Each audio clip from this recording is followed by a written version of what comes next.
Hey, what's up team? It's Sherman here from Geek Psychology. In this video, I wanted to talk about a little story that I developed this morning using Dan Harmon's story circle plus the Enneagram journey for type 9s, kind of combating 6 and going into 3. If that doesn't make sense to you, that's okay. You can still hear me talk about a little story.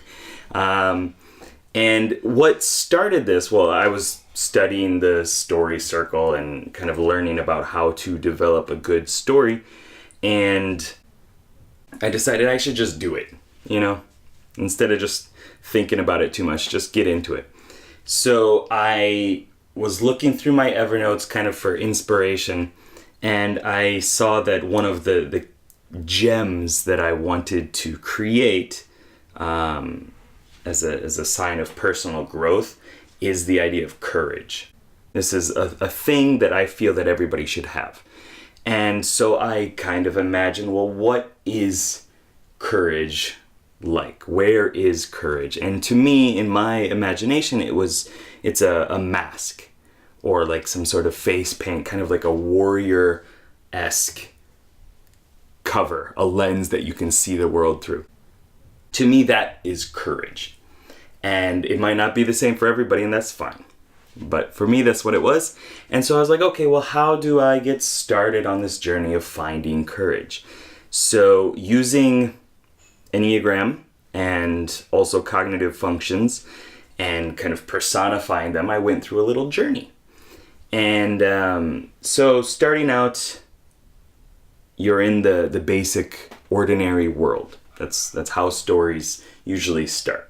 There's nothing new for me. The Enneagram Type 9, if you've seen the other video, is like this, it's like this kind of wispy night elf city or town or village or whatever. And Type 9s themselves are also kind of like wisps. They're just kind of ethereal, and they don't really have a strong sense of body or urgency. And it's this peaceful nature, and also a kind of reluctance to do things, to create action, and to embrace conflict. And so starting out in this world, there's nothing new. I'm just kind of going around a tree, harvesting some wood. That sounds kind of weird, but doing what a wisp does. And I'm in this easygoing, peaceful reality that I'm accustomed to, just everyday life. And then after that, I hear these explosions in the distance towards my town. So I, in my wispy fashion, hustle over there, and I get there and I see that the town has been destroyed, just ablaze, on fire.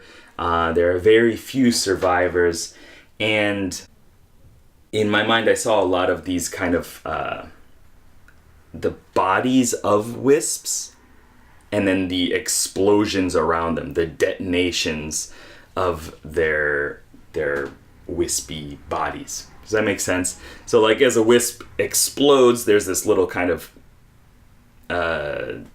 structure of themselves within it, but largely it's just this big blast radius of what they once were, and kind of destruction. So they're fighting something is what I'm getting at. And there are a couple survivors which I'm talking to and trying to understand what happened. And I'm told that the enemies, the people responsible for this, came from a distant world or a distant land, which is Enneagram Type 6. I don't have a name for the town, so I'm going to call it E6. And so I decide that the conflict is already here. Like, I can't deny that. The town is gone, most of the people are dead, and it's time to take action. I have no other choice. I'm not going to go back to harvesting the wood and just doing wispy stuff. So I have no choice but to act, and I set off to E6. And in doing so, I decide that the best way of going about it is to go backwards through the Enneagram. So I go to 8. And 8 is, if you've seen the other video explaining it, is this kind of paladin-esque city. It's about law and order and righteousness, and they have the codes that they live by, and they're fighting for the underdogs and stuff like that. So on the way, I pass through E8, and I meet the efficient commander, which is TE, extroverted thinking. And he's excited to right some wrongs and to bring justice and vengeance to the world. And we don't necessarily get along, as you would imagine, introverted feeling and extroverted thinking.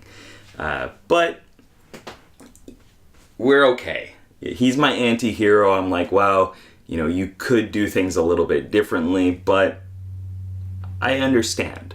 In a way, I see what you're doing, and it's creating action, and it makes sense. So it works out.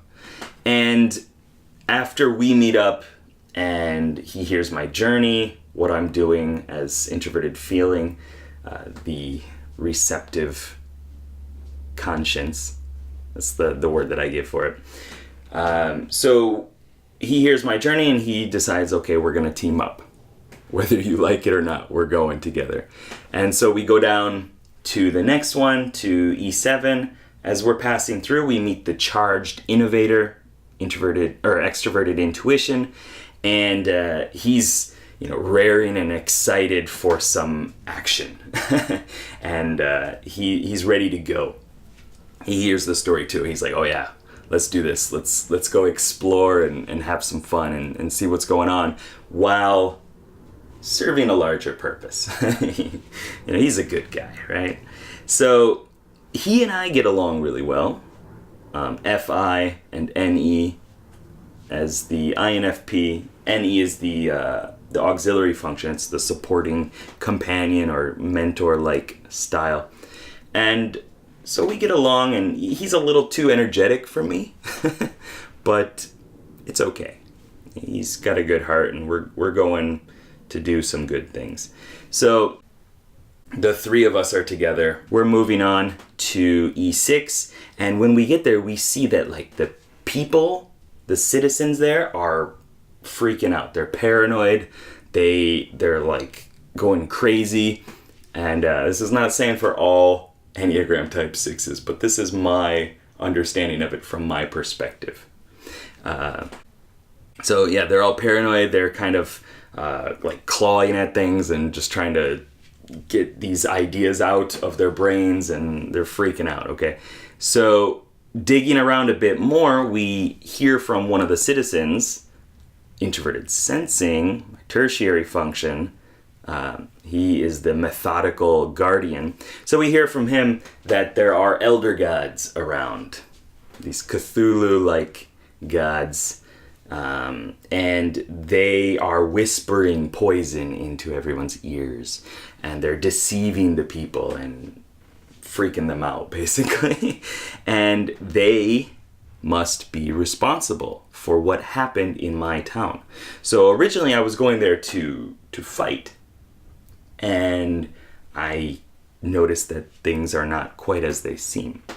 And so we're here, but what do we do? It's not, things aren't quite going as they were planned, right? So the charged innovator, NE, begins noticing some things and kind of piecing together these different chains of ideas.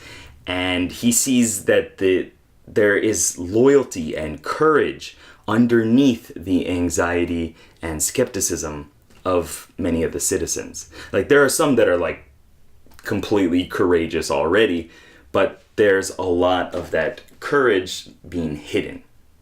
And there's a lot of that loyalty to the group and wanting to do their duty and help people and help the larger group but it's just kind of being repressed.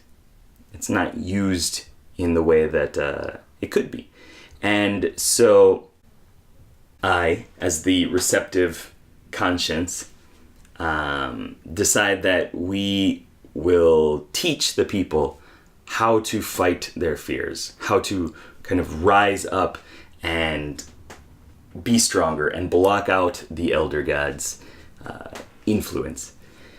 And so they grow stronger and stronger with the right training, and they decide, they understand that they can rise up and unify together against their problems and fight the elder gods themselves. And with the methodical guardian, the efficient commander, so with introverted sensing, TE comes in and devises a plan based on kind of what has worked in the past and their understanding of the world, the group. And they devise this plan, and it is to raise and transform the citizens of the group and bring them to that next level. And so what we do is we create these magical masks. Then, a lot of the people there are suspicious of our motives, as you would expect. But we convince them through compassionate warmth and listening that this is their duty. This is their job. They need to do this, or the world is at risk.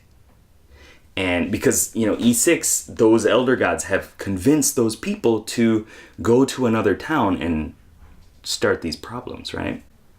So it's only going to expand from there unless they assert themselves through courage. And so they don their masks and march towards the outskirts of the town where one of the elder gods exists. I feel that it's on the outskirts because it's kind of keeping them contained. And so they're marching out there, and there's this big epic battle, and countless dead, unfortunately. And the citizens of E6 have finally slain their captor, and they've grown in the process. They now see that they need to be courageous. And through doing that, they are stronger, they're healthier, they're able to protect the larger whole, and they're able to live a life that inspires other people. Okay?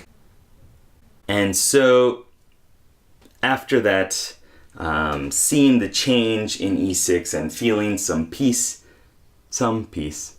in knowing that it wasn't really the citizens responsible for the destruction of E9, of my hometown, but it was rather the elder gods, I feel a little bit better about it. as good as you can, I guess, And after that, the world has become more peaceful, even if just a little bit. It's one elder god out of the picture. There's still a lot of problems around there. And so I gather my newly aligned party of 4, myself as the receptive conscience, FI, NE as the charged innovator, SI as the methodical guardian, and TE as the efficient commander. We're all aligned now together, and we have gained these masks as well. We have them. We're more courageous and more determined to take right action. And so we're gathered and we embark on our next journey to the high-tech city of E5. And as we leave E6, I feel this kind of slight tingling in the back of my head, possibly from an elder god. Okay, so that was my little story that I kind of imagined this morning. And I don't know, I thought it was interesting. I thought it showed a lot of the dynamics. And so this way, kind of, I embodied the good sides of E6, taking that loyalty and the group dynamics and using their need of courage to take right action and to do something that will transform the world. Anyway, I hope this was helpful, and I hope that it kind of brought a little adventure to your morning or evening or whenever you're watching this video, okay? So keep up the lifelong questing. Thank you very much, patrons, for your awesome contributions, and I hope that I can continue to serve you as well as you are serving me. And anybody else, if you want to see something on this channel, please let me know down below in the comments. I might be able to do it. I might not. But the inspiration and ideas is always welcome. Okay? Thank you very much. Keep up the lifelong questing. Good luck. Have fun. Peace.